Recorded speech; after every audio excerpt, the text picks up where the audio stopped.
Hello दोस्तों, मेरा नाम है विभव और आज की इस वीडियो में दोस्तों हम देखेंगे क्लास 12th के फिजिकल एजुकेशन बुक के unit number 8 bio mechanics and sports के केस बेस्ड क्वेश्चंस को।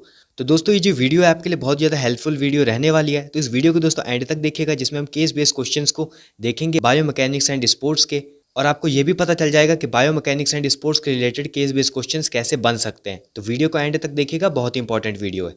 फर्स्ट क्वेश्चन दोस्तों हमारा, the teachers as well as coaches always make their best efforts to improve the performance of their students in various competitive games and sports.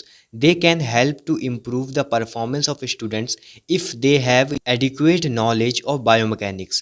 इसका मतलब है दोस्तों जो teachers होते हैं और जो कोचेस होते हैं वो दोस्तों अपना बेस्ट देते हैं ताकि वो जो स्टूडेंट्स हैं जो कि कॉम्पिटिटिव गेम्स एंड स्पोर्ट्स में पार्टिसिपेट करते हैं उनकी परफॉर्मेंस को इम्प्रूव कर सकें। और दोस्तों वो स्टूडेंट्स के परफॉर्मेंस को इम्प्रूव कर सकते हैं विद द हेल्प ऑफ, अगर उन्हें एडिक्वेट नॉलेज होगी बायो मैकेनिक्स की। और दोस्तों हमें नीचे क्वेश्चंस दिए गए हैं जिसका हमें जवाब देना है। फर्स्ट क्वेश्चन दोस्तों हमारा, the more force one exert on the downward bounce the higher the ball bounces into air, which law is statement being referred to. इसका मतलब है दोस्तों कोई चीज़ अगर डाउनवर्ड बाउंस कर रही है, अगर हम उस पर कुछ फोर्स लगाएं, इससे क्या होगा दोस्तों, जो बॉल होगी वो और ज़्यादा बाउंस करेगी और ज़्यादा हायर बाउंस करेगी। अब इस कंडीशन में कौन सा लॉ यहाँ पे रेफर्ड हो रहा है न्यूटन का, उसे हमें बताना है। ऑप्शन नंबर ए है न्यूटन्स फर्स्ट लॉ, बी है न्यूटन सेकंड लॉ, सी है न्यूटन्स थर्ड लॉ, डी है लॉ ऑफ ग्रेविटेशन। तो इसका आंसर क्या होगा दोस्तों, इसका आंसर होगा option number C, Newton's third law यहाँ पे अप्लाई हो रही है।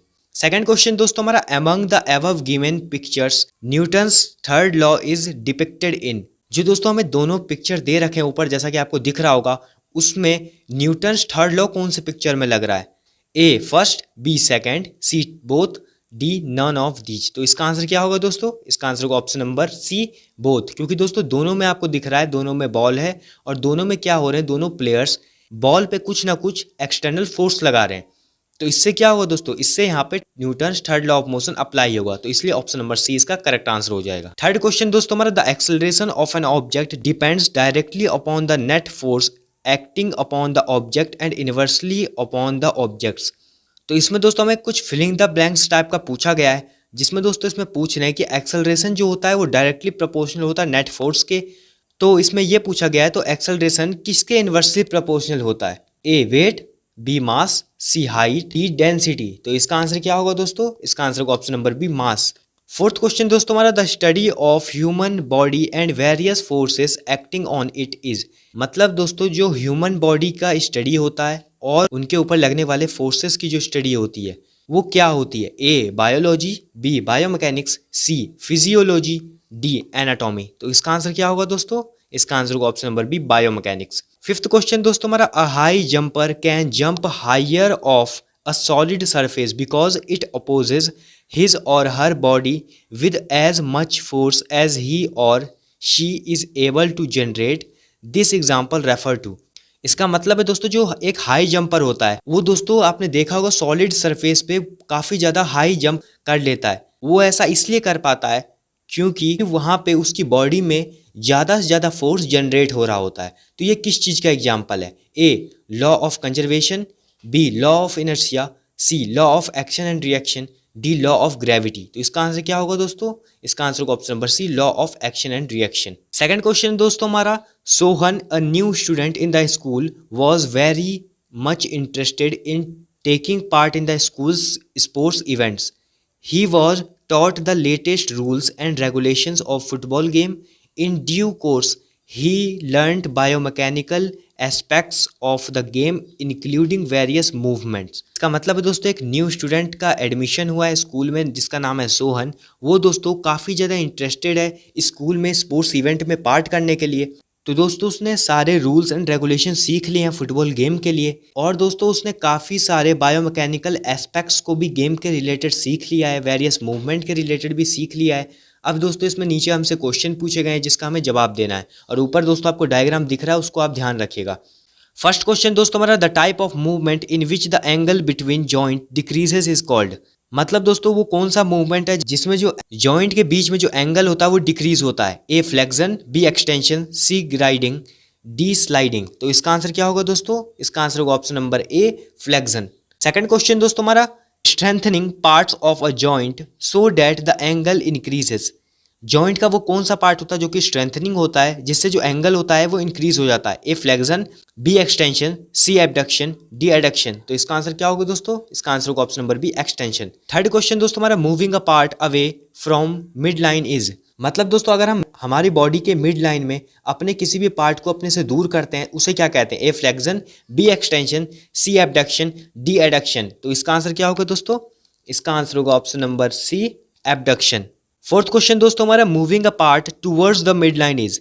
इसका मतलब दोस्तों अगर हम बॉडी के मिड लाइन में जो अपने बॉडी पार्ट को अपने बॉडी के तरफ लाते हैं, अपने बॉडी के टूवर्ड्स लाते हैं, तो उस मूवमेंट को क्या कहते हैं? A flexion, B extension, C abduction, D adduction. तो इसका आंसर क्या होगा दोस्तों? इसका आंसर होगा ऑप्शन नंबर डी एडक्शन।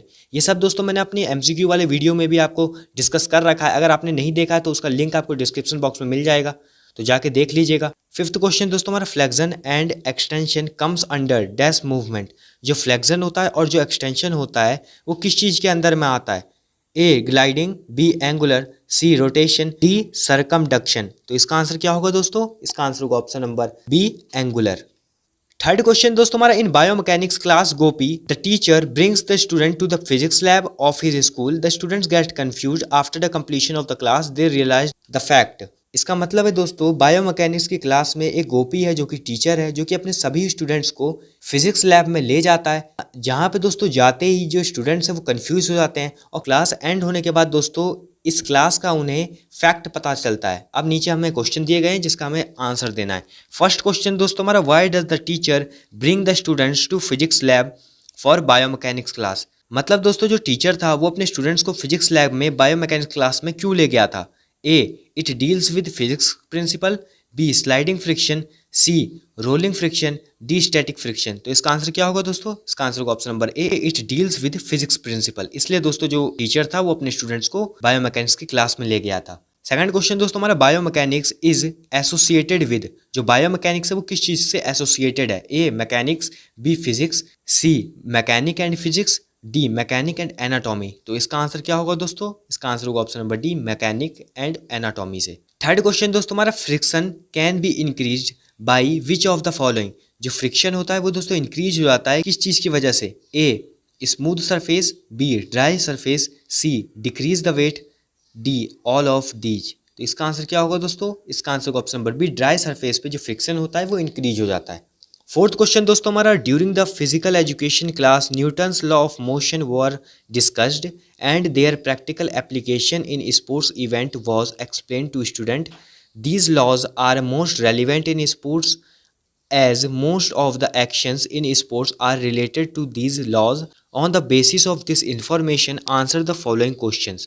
इसका मतलब है दोस्तों एक फिजिकल एजुकेशन की क्लास चल रही थी जिसमें स्टूडेंट्स को न्यूटन्स लॉ ऑफ मोशन के बारे में डिस्कस किया गया, उन्हें बताया गया, उनके प्रैक्टिकल एप्लीकेशंस को भी बताया गया। ये जो दोस्तों न्यूटन के लॉ हैं इनका क्या रेलेवेंस है स्पोर्ट्स में वो भी उन्हें बताया गया, कैसे ये स्पोर्ट्स में इतना ज़्यादा इम्पॉर्टेंट रोल प्ले करते हैं ये भी उन्हें बताया गया इस क्लास में। अब दोस्तों इसमें कहा गया है कि इन सभी के बेसिस पे हमने नीचे आपसे क्वेश्चन पूछे जिसका आपको जवाब देना है। फर्स्ट क्वेश्चन दोस्तों हमारा, Newton's first law of motion is also known as. Newton के फर्स्ट लॉ ऑफ मोशन का दूसरा नाम क्या है? A law of inertia, B law of momentum, C law of reaction, D law of acceleration. तो दोस्तों इसको आपने 9th क्लास में भी पढ़ रखा होगा। तो इसका आंसर क्या होगा दोस्तों? इसका आंसर होगा option number A law of inertia. Second question दोस्तों हमारा, what is the relationship between mass and force. Mass और फोर्स के बीच में क्या रिलेशनशिप होता है? A directly proportional, B no relationship, C inversely proportional, D both A and C. तो इसका आंसर क्या होगा दोस्तों? इसका आंसर होगा option number A directly proportional. Third question दोस्तों हमारा, Newton second law is also known as. जो न्यूटन का सेकंड लॉ है उसका दूसरा नाम क्या है? A the law of reaction, B the law of inertia, C the law of acceleration, D none of these. तो इसका आंसर क्या होगा दोस्तों? इसका आंसर होगा option number C the law of acceleration. तो ये थी दोस्तों हमारी आज की वीडियो जिसमें मैंने डिस्कस किया क्लास 12th फिजिकल एजुकेशन के unit number 8 biomechanics and sports के केस बेस्ड क्वेश्चंस को। आई होप ये वीडियो आपको बहुत ज़्यादा हेल्पफुल रही होगी और आपको ये भी पता चल गया होगा कि इस चैप्टर के रिलेटेड कैसे केस बेस्ड क्वेश्चंस आ सकते हैं। अगर दोस्तों आपको ये वीडियो अच्छी लगी है, आपको दोस्तों ये वीडियो हेल्पफुल रही है, तो इस वीडियो को दोस्तों जरूर लाइक कीजिए, इस वीडियो को शेयर कीजिए अपने दोस्तों के साथ और हमारे चैनल को भी सब्सक्राइब कर लीजिए, ताकि जैसी न्यू वीडियो अपलोड होगी आप तक नोटिफिकेशन सबसे पहले पहुंच जाएगा। तो तब तक के लिए दोस्तों all the best, stay tuned with us.